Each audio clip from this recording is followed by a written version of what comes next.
Hello, this is Kerry Plemmons, professor of the practice of the Daniels College of Business, University of Denver. We're here today with Amy King, Senior Vice President and Chief People Officer for Centura Health. Amy's got some amazing stories that we're really going to kind of get deep into, and about her deployment to New Jersey and how she's led 21,000 people in this crisis. Before we get to Amy, a couple of housekeeping notes. First, we want to thank U.S. Bank. Without the support and sustaining support of U.S. Bank, we would not be here. So please give a shout out to U.S. Bank and for all the great support U.S. Bank has provided during this, the voices of experience both in the crisis and beyond. Second of all, this is it's a Zoom platform, so you can ask questions and answer, pose questions under the Q&A button. You're muted, so you can talk all you want to. We're not going to hear you, but at the end of this, in about 30 minutes, we're going to get to Q&A, and you'll have a chance to ask Amy a couple of questions. Last, let's get to Amy. So Amy just returned from an amazing deployment to the state of New Jersey in the COVID crisis. She was informed sort of overnight and literally in a 36-hour notice, and she got onto a decision-making process with the CEO and other stakeholders in Centura Health and deployed herself and 34 nurses to New Jersey to help in this crisis. And she's going to tell you more of that really great story. But Amy has been a part of the University of Denver for a long time. She got a graduate degree here, and she stayed on and became the Vice Chancellor of Human Resources. So Amy is one of those people that we hold near and dear to our heart, and really what we see as a great, strong community leader here in the city of Denver and the state of Colorado. So Amy, without further ado, let's get to you. Peter Benko, our president and CEO, got a call from the governor saying we have our first COVID positive patient. And that's when we immediately started standing up our incident command centers within each of our facilities across our ecosystem, as well as the system incident command center. And literally, our collective world changed dramatically overnight, and our focus quickly shifted. It went from how are we going to care for these patients coming in, regard to isolation, regard to personal protective equipment or PPE, and the constant changing environment that the CDC had in the changes in regulations around PPE. And you see all of the changes from a caregiver perspective, let alone all of the other 21,000 associates that we have across our organization. And if they're in operational type positions, making sure that they start working from home and making sure that their needs are cared for because perhaps daycares are closed or online school begins. So many different changes in that constant evolve of the change. And being a 24/7, 365 operation, you don't have overnight to think about how you're going to communicate what's next. And that was probably our biggest challenge, particularly in the beginning, because folks were saying, leaders were saying, there's so much communication, we can't keep up, we need help. How can we rethink what it is that needs to be said and to make sure that our people are safe? So you have the crisis that existed at home, and then you have a crisis that was existing 2,000 miles away, and presenting itself in a much different circumstance than what we saw here in Colorado and in Kansas. And part of, did I lose the screen? Yes, your slides went away, but you're still with us. You're nice. Okay. Okay, so 2,000 miles away, and we had to think about how can we help. Peter Benko, again, our president and CEO, realized that from a call from his friend, Kevin Slavin, who's the president and CEO of St. Joseph's Hospital out in New Jersey, 2 hospitals through St. Joseph's, as well as a few other Catholic hospitals desperately needed our help. So while we were seeing a downturn from the number of positive COVID patients that were presenting in our facilities, their numbers were ramping up dramatically. And we had a situation where ED volumes were down, trauma was down. We didn't have electives going at the time, so we had low census call-offs for nurses. And when Kevin called Peter to say, we need help, do you have anyone that you could deploy? Peter immediately said, we can figure this out. And that was the opportunity that we provided to a number of our nurses to say, hey, if you want to help in this COVID-stricken area, we have some opportunity. And that communication that had to go to these nurses, 34 in total, that would raise their hands to say, hey, I feel a calling to help, was very detailed. I wanted to make sure that they knew exactly what they were stepping into, from a perspective of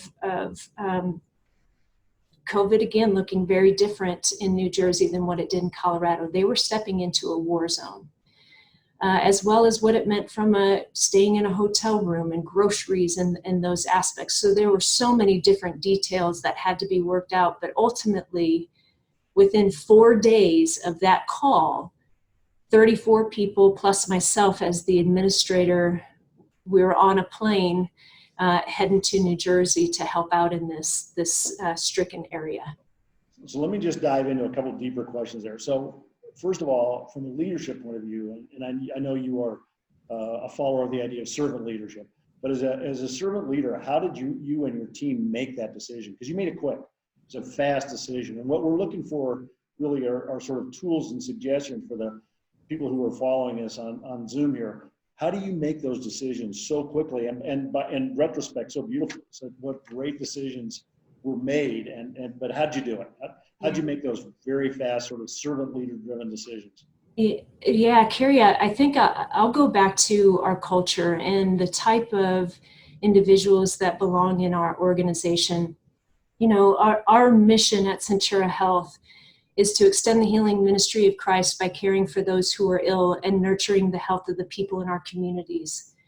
And when our people join our organization, they know that that's what they're joining. They're joining a very deep mission that is absolutely 100% part of our DNA.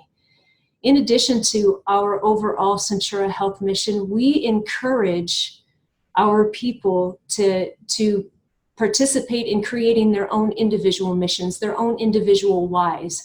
So if you ask any 21,000 of our Centura Health people, what's your mission? They'll say, I'm on a mission too. And they'll repeat what that mission is or their personal why. And it's on us as leaders then to make sure that they have the capabilities of carrying that out in their daily work, no matter what unit they show up on, no matter what facility they work in, et cetera. So you have a group of people who are at the ready and who live our mission statement so deeply. And when the leaders said that, hey, there's this opportunity for deployment in a very stricken area, it took no time. Within literally less than 36 hours, more than 34 nurses raised their hands. We finally had a cutoff period because we had to get tested before hopping on a plane and going over to New Jersey. So some of those logistics actually dampened the time frame a little bit, but within 4 days, 35 of us were on a plane to New Jersey. And that, what was in us deep down, again, was so 100% part of why we joined Centura Health, and that mission, living our calling, came into play. So it's both a personal and a professional mission, and they're aligned. And so just one step deeper on New Jersey, I watched all your video diaries on the Centura Health website, which I recommend for everybody, by the way. Watch the video diaries, amazing stuff. But talk a little bit about the on the ground, day by day. You were there for over a month, I think. And how did it feel on day one? How did it feel on day 31? Yeah, so day one was high energy. The nurses were excited. They were scared. There was some trepidation, right? Because they had heard the stories and they knew what was going in it. The very next day, we went into orientation at the facilities. And that's when they got the sobering understanding of what it was that they would be stepping into. Again, hearing stories and seeing stories, actually seeing it and experiencing it are much different opportunities. And literally from shift one until the very end, their hearts were in it 100%.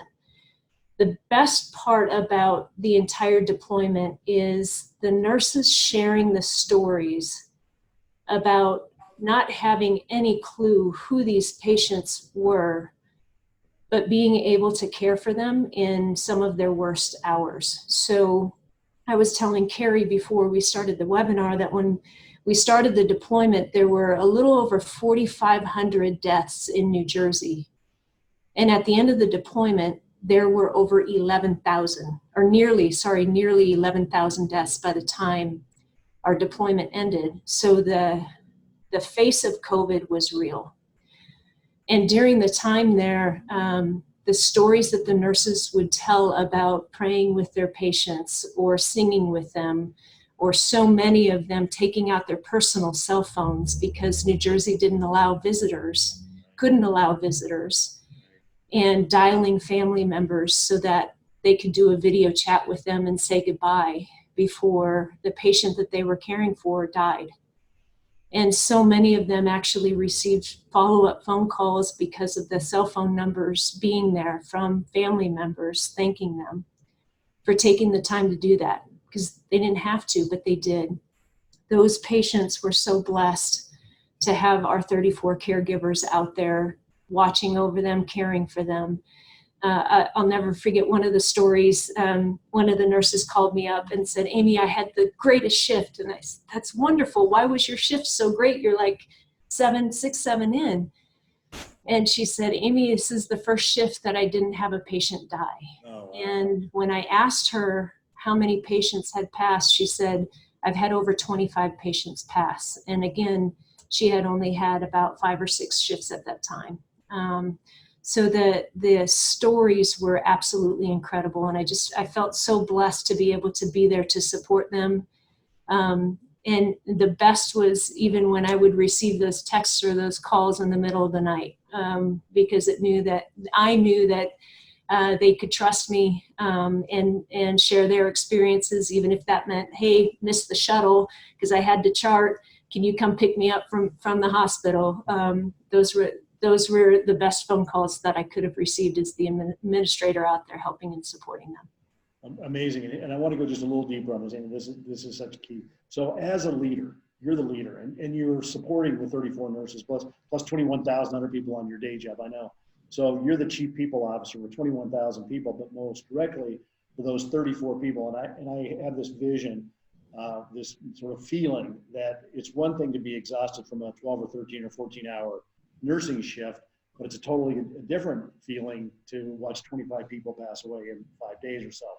So there's an exhaustion from physical labor, there's an exhaustion from mental labor. How do you, as the chief people officer, lead that kind of exhaustion? How do you support them in such a way? And I know you did this great, but how do you talk and talk, listen, I don't know, what is it? Because I want to get into these sort of leadership principles that you apply to the situation. What is it that really stood out from you as the leader of the 34 people in a really crisis, but 21,000 other people in a crisis at the same time? You know, the biggest thing, Kerry, I think was just the communication. So I would give them continual communication and updates on what was happening about their deployment, whether that meant how to make sure that your time was logged. I know that sounds ridiculous, but the more that you could take the operational aspects off their plates so that they could focus on being at the bedside and caring for their patients and understanding that, what they have been going through on each of their shifts was really important. And being able to establish a relationship with each one of them so that they felt free and comfortable in sharing their challenges and their celebrations from their shifts or just their exhaustion was helpful to them. And just being able to listen. I will tell you that what you can't solve as a leader is COVID. And the situations that some folks are dealing with. But what you can do is listen and help support them and be there for them during those challenging times.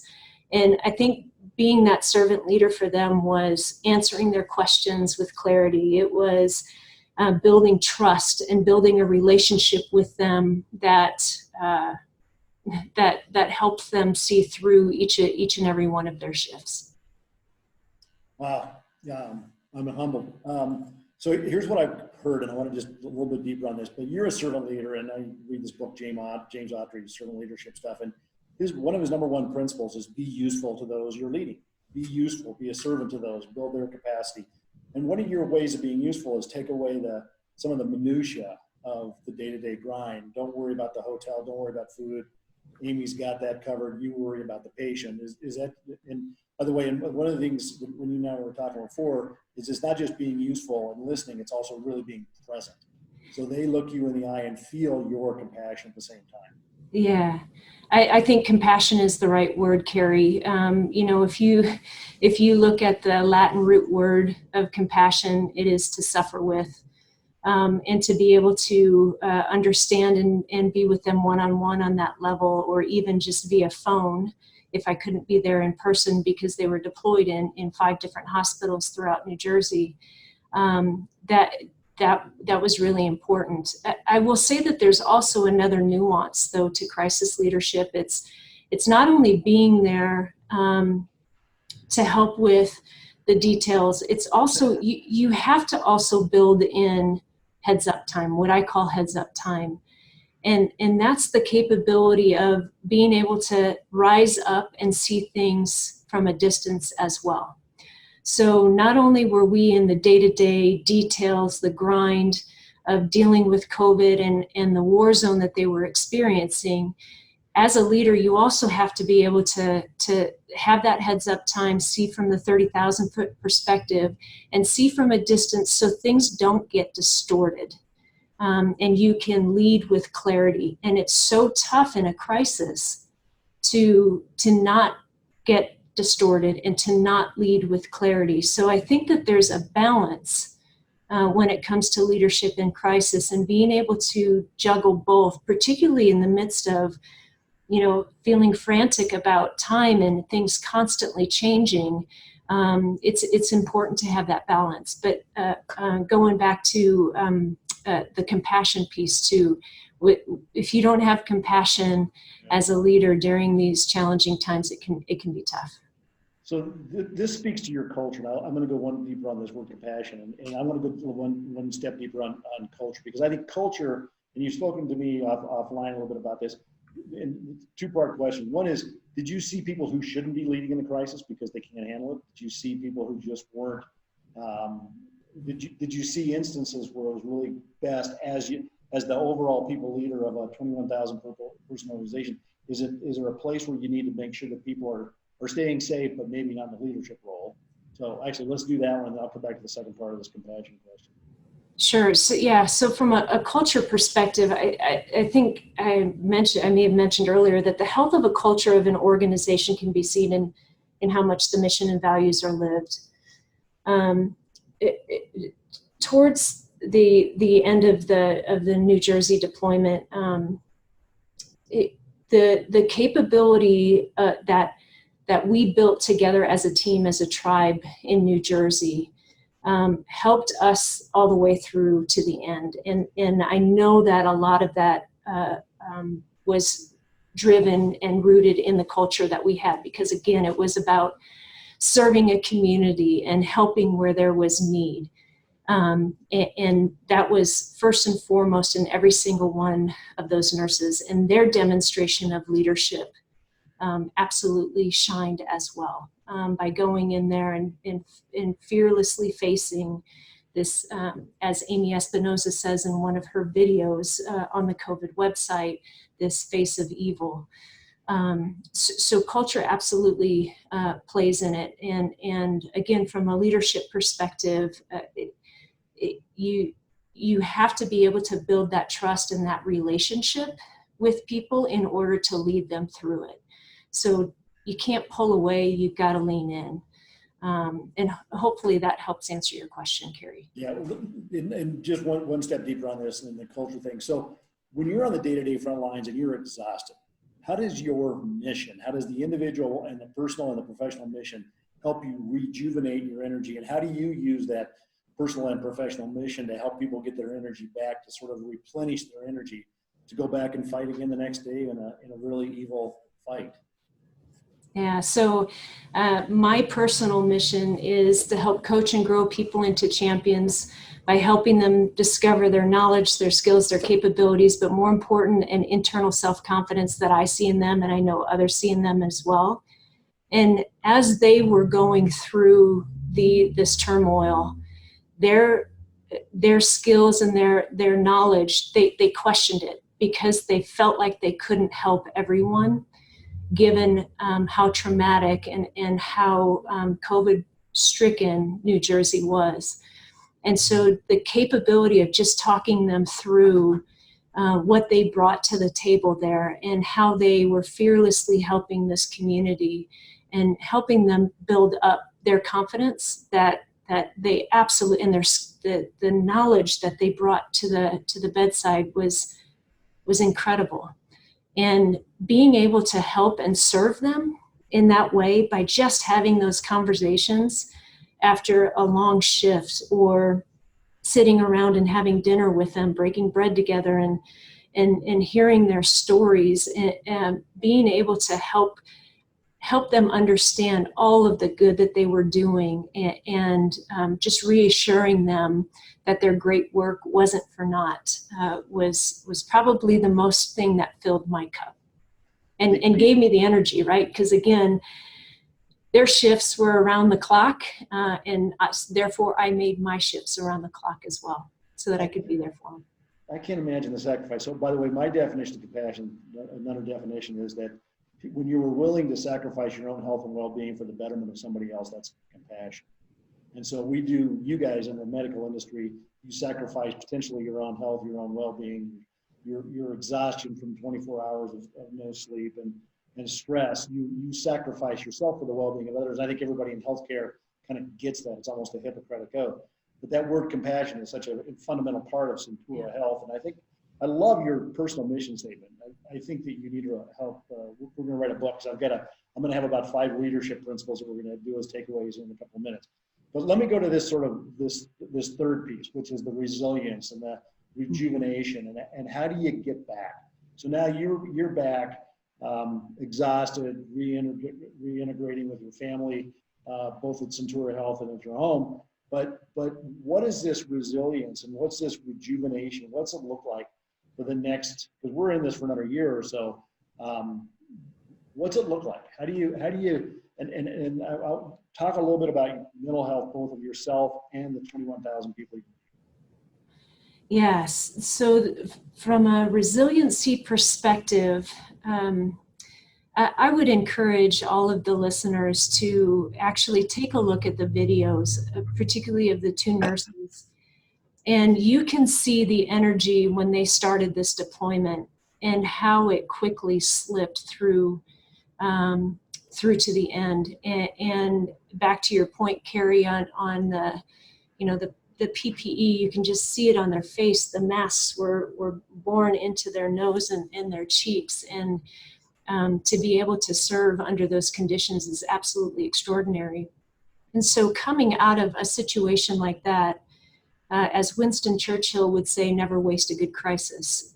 Having the opportunity to tap into every single one of these nurses, as well as the nurses that we have here at home across our ecosystem, to understand what we have learned from this and how we can be different and or better on the back end of this, and what we've done that's been tremendous during this crisis that we've got to continue to do as we move forward. It's a huge opportunity in any situation to reflect on what used to work that doesn't anymore, or that you need to shift. And another aspect of this is that interdisciplinary process, or that the interdisciplinary relationships that can be built that perhaps didn't exist before. In some cases, these nurses had to quickly shift into other areas that they may not have had as much time in a unit on back here, that they had to quickly adjust to and acclimate there because of the need, and the need being so great. And so how can we think differently about how we work together, or how we cross-train each other on the outset of this? There are so many opportunities. The biggest one that I want to make sure that I emphasize with leaders, I don't care what industry you're in, healthcare, higher education, energy, banking, it doesn't matter what industry you are in, do not underestimate the need for mental health. There's probably a much bigger aspect of that when it comes to healthcare and the bedside caregiver and what they have seen and experienced in the face of COVID. However, if you look at how dramatically our workforces have had to shift, and you don't think about how that impacts an employee within your area or your unit or your place of work, that it's such an important aspect. For New Jersey, we actually took a three-pronged approach to our mental health for the providers out there, and we're expanding that to our entire organization. So first and foremost, it was making sure that our nurses, our caregivers, have the mental health resources that they need. So whether that's one-on-one counseling, or they even talked about group counseling. They've been through this together. Again, whether that's New Jersey or in a hospital back here, they went through this together. And so having that ability to talk about it in a group was really important to them. So you have the individual mental health aspect. We also set up another leg to that stool, and that is coaching support for the leaders. So as these nurses join back in their units and in their facilities, how can they as leaders support them going back to the bedside here, as well as support them reintegrating with their colleagues? There are going to be a ton of questions. What was it like? What did you experience? I wish I had shifts because I was called off while you were away. Whatever the aspect may be. And there are lots of things that can trigger that PTSD. And so it was coaching the leaders on how to handle and manage the mental health aspects of the nurses returning. And then the third leg of the stool was helping the family members. So what I learned in New Jersey is, and I'm sure many people can relate to this, that you come home from a hard day's work, it's been a frustrating day, you really don't want to talk about it, but your spouse or partner is saying, how was your day?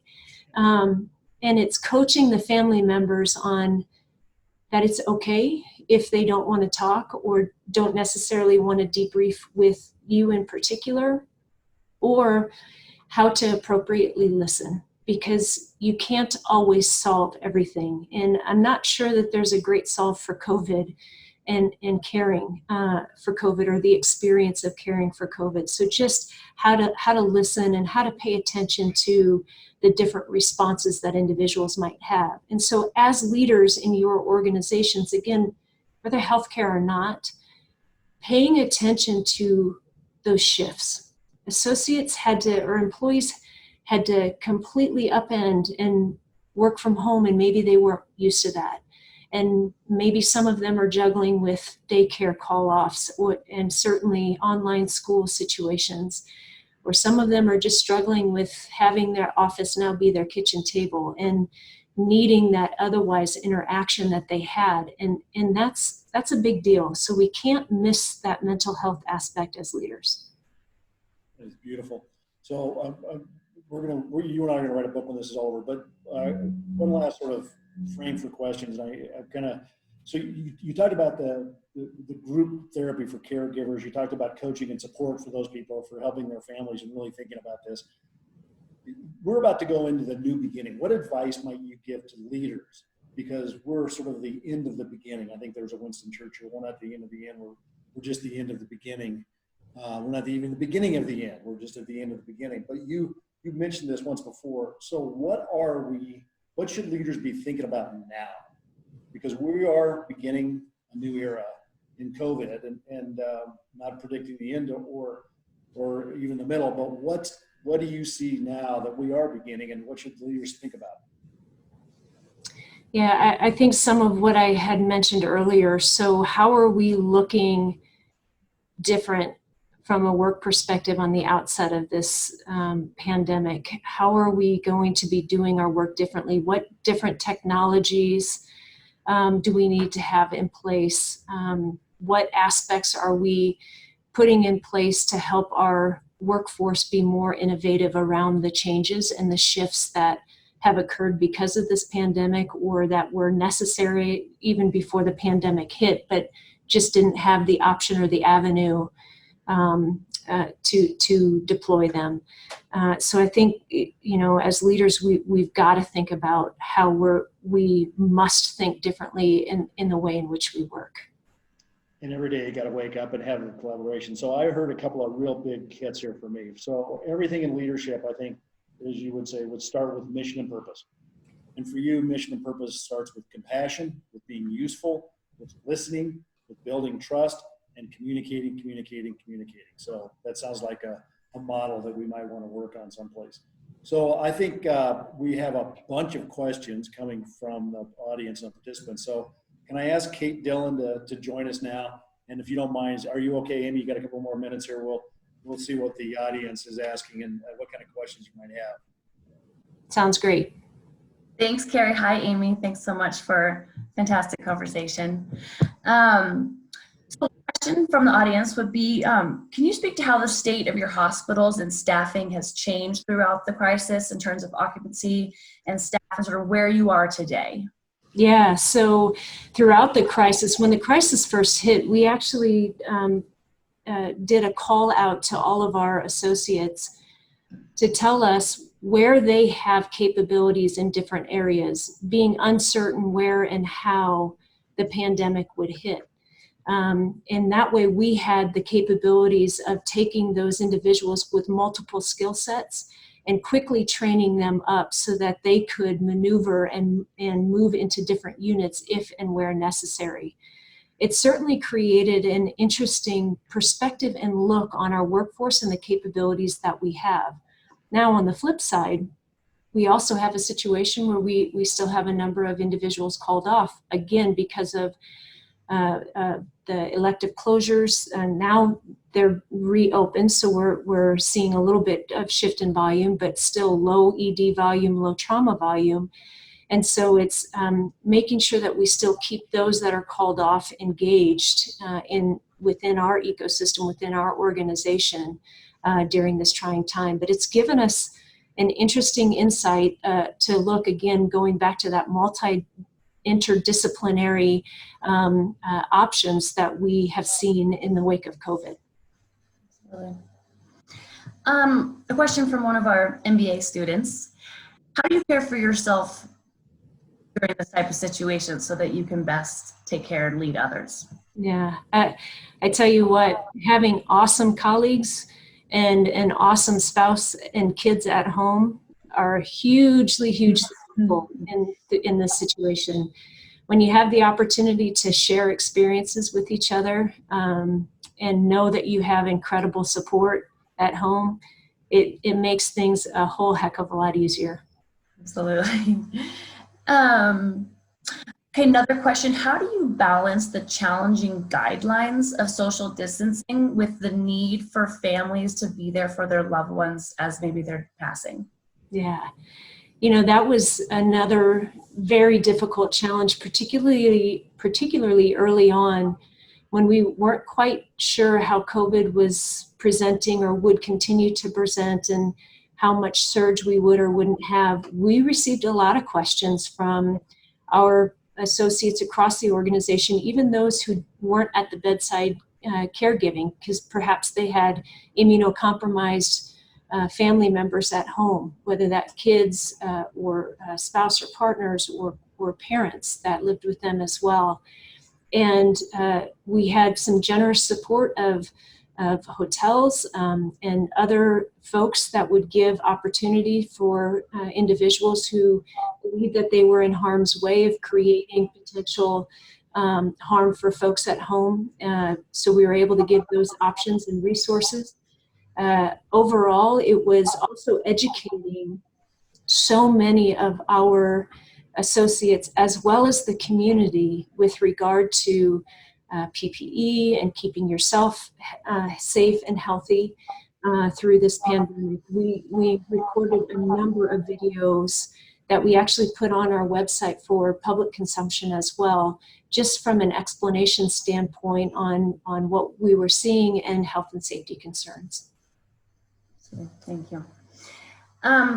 Another question about leadership for you is, what have you learned about your own leadership coming out of all this? I learned perhaps more about the compassion side than what I thought I understood. I believe that I had compassion, but there's a different sense when you see COVID differently. I've learned that I have to make sure that I'm taking time and taking my own advice on the heads up time. Because in a pandemic situation, the pace is relentless, and making sure that I take a step back as well and looking at the 30,000-foot view so I lead with clarity. That was definitely a lesson for me. And the great need for being present for your people. I've made sure that that was a priority. And making sure that I was present, whether that was one-on-one, if we were actually in person in the office, or via Zoom calls or just telephone calls, and being present for my people that I lead was something that I'm proud of, that I've continued to do throughout this pandemic, and taking the time for that. Absolutely. Before I read the last question, there's a comment that I wanted to read as well. It says, I'm a DU alumni living in New Jersey. I'm a Denver native, and Denver will always be my home. It was a truly war zone here. I moved here. I was moved by the 34 caregivers that came from Centura to help us. I saw the coverage on TV, and it literally warmed my heart to see these remarkable healthcare professionals making the sacrifice to come here and help us. You are a leader of a remarkable organization and of truly remarkable people. God bless you all. Sorry.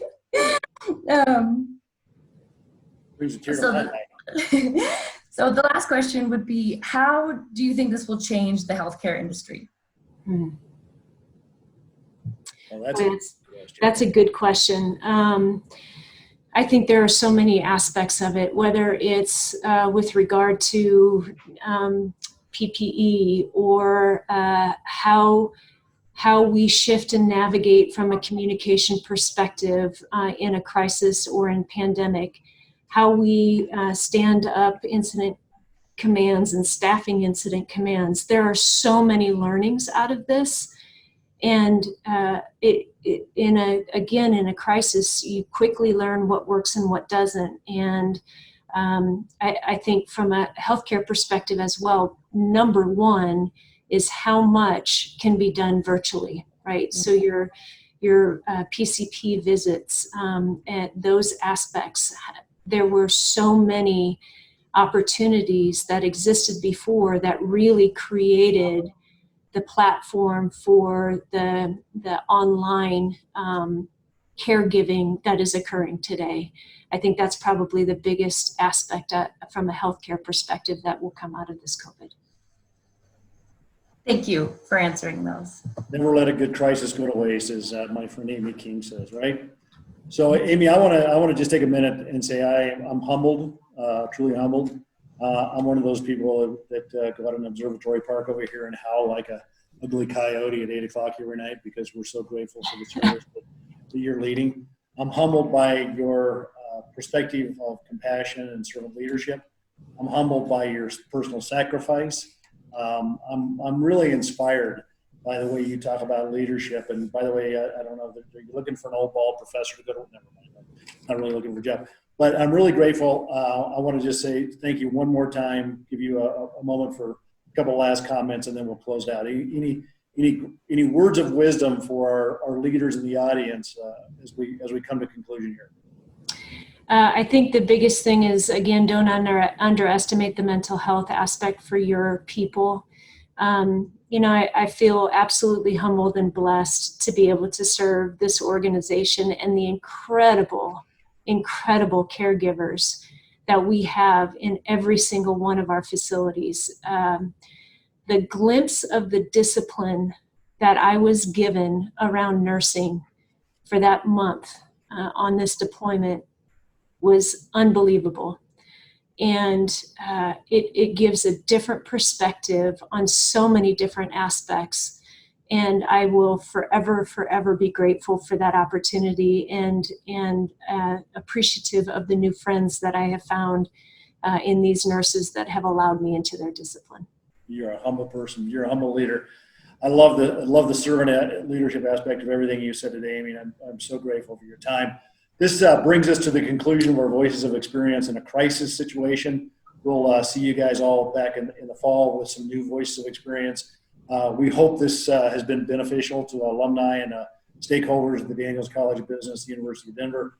Please let us know if there's any follow-up or any questions you might have for us. Amy, thank you so much.